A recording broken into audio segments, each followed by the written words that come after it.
ಬೆಂಗಳೂರು ಜನತೆಗೆ ಫುಟ್ಪಾತ್ ತೆರವು ಬಳಿಕ ಇದೀಗ ಮತ್ತೊಂದು ಶಾಕ್ ನೀಡಿದ್ದು ಹಳೆ ಗಾಡಿಗಳ ಟೋಯಿಂಗ್ಗೆ ಚಾಲನೆ ನೀಡಲಾಗಿದೆ. ಹಳೆ ವಾಹನ ಮಾಲೀಕರಿಗೆ 7 ದಿನಗಳ ಕಾಲ ಗಡುವು ನೀಡಲಾಗಿದೆ. ಸ್ವತಃ ಸಚಿವ ಕೃಷ್ಣ ಬೈರೇಗೌಡರೇ ನಿಂತಲ್ಲೇ ನಿಂತ ಕಾರುಗಳಿಗೆ ನೋಟಿಸ್ ಅಂಟಿಸಿ ಕಾರುಗಳ ಚಕ್ರಗಳಿಗೆ ಲಾಕ್ ಮಾಡಿದರು. ಅಕಸ್ಮಾತ್ ಕಾರುಗಳನ್ನು ಶಿಫ್ಟ್ ಮಾಡದಿದ್ದರೆ ವಾಹನಗಳ ಜಪ್ತಿ ಮಾಡಲಾಗುತ್ತೆ. ಈ ಒಂದು ಕಾರ್ಯಾಚರಣೆಗೆ ಸಾಂಕೇತಿಕವಾಗಿ ಕೃಷ್ಣ ಬೈರೇಗೌಡ ಚಾಲನೆ ನೀಡಿದ್ದು, ಜಿಬಿಯ ಅಧಿಕಾರಿಗಳು, ಸಂಚಾರಿ ಪೊಲೀಸರು ಉಪಸ್ಥಿತರಿದ್ದರು. ಕಾರುಗಳಿಗೆ ನೋಟಿಸ್ ಅಂಟಿಸಿ ಗಾಡಿಯ ಚಕ್ರಕ್ಕೆ ಸಚಿವ ಕೃಷ್ಣ ಬೈರೇಗೌಡ ಅವರು ಲಾಕ್ ಮಾಡಿದ್ದಾರೆ.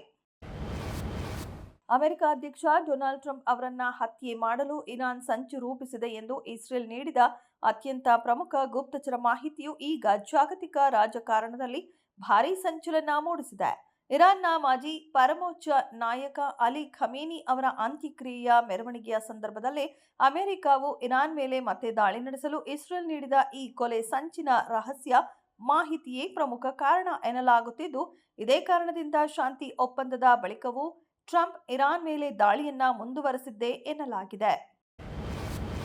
ಕರ್ನಾಟಕದಲ್ಲಿ ಮುಂಗಾರು ಮಳೆ ಮತ್ತೆ ಬಿರುಸು ಪಡೆದುಕೊಂಡಿದ್ದು, ಕರಾವಳಿ ಹಾಗೂ ಮಲೆನಾಡಿನ ಹಲವು ಜಿಲ್ಲೆಗಳಲ್ಲಿ ಇಂದು ಭಾರೀ ಮಳೆಯಾಗುವ ಮುನ್ಸೂಚನೆ ನೀಡಲಾಗಿದೆ.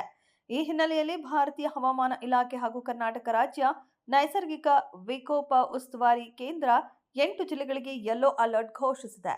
ಹವಾಮಾನ ಇಲಾಖೆ ಮಾಹಿತಿ ಪ್ರಕಾರ ಬೆಳಗಾವಿ, ಉತ್ತರ ಕನ್ನಡ, ಉಡುಪಿ, ದಕ್ಷಿಣ ಕನ್ನಡ, ಶಿವಮೊಗ್ಗ, ಕೊಡಗು, ಹಾಸನ ಹಾಗೂ ಚಿಕ್ಕಮಗಳೂರು ಜಿಲ್ಲೆಗಳ ಕೆಲವು ಭಾಗಗಳಲ್ಲಿ 65.5 ಮಿಲಿಮೀಟರ್ ದಿಂದ 115.4 ಮಿಲಿಮೀಟರ್ ವರೆಗೆ ಮಳೆಯಾಗುವ ಸಾಧ್ಯತೆ ಇದೆ. ತಗ್ಗು ಪ್ರದೇಶಗಳು ಹಾಗೂ ನದಿ ತೀರದ ನಿವಾಸಿಗಳು ಹೆಚ್ಚಿನ ಎಚ್ಚರಿಕೆ ವಹಿಸುವಂತೆ ಸೂಚಿಸಲಾಗಿದೆ.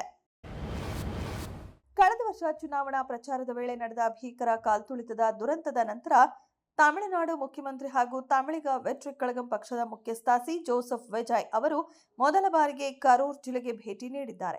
ಭಾವನಾತ್ಮಕವಾಗಿ ಮಾತನಾಡಿದ ಸಿಎಂ ವಿಜಯ್, ಕರೂರು ಕಾಲ್ತುಳಿತದ ಘಟನೆ ನನಗೆ ತೀವ್ರ ಆಘಾತ ಮತ್ತು ನೋವು ಉಂಟು ಮಾಡಿದೆ.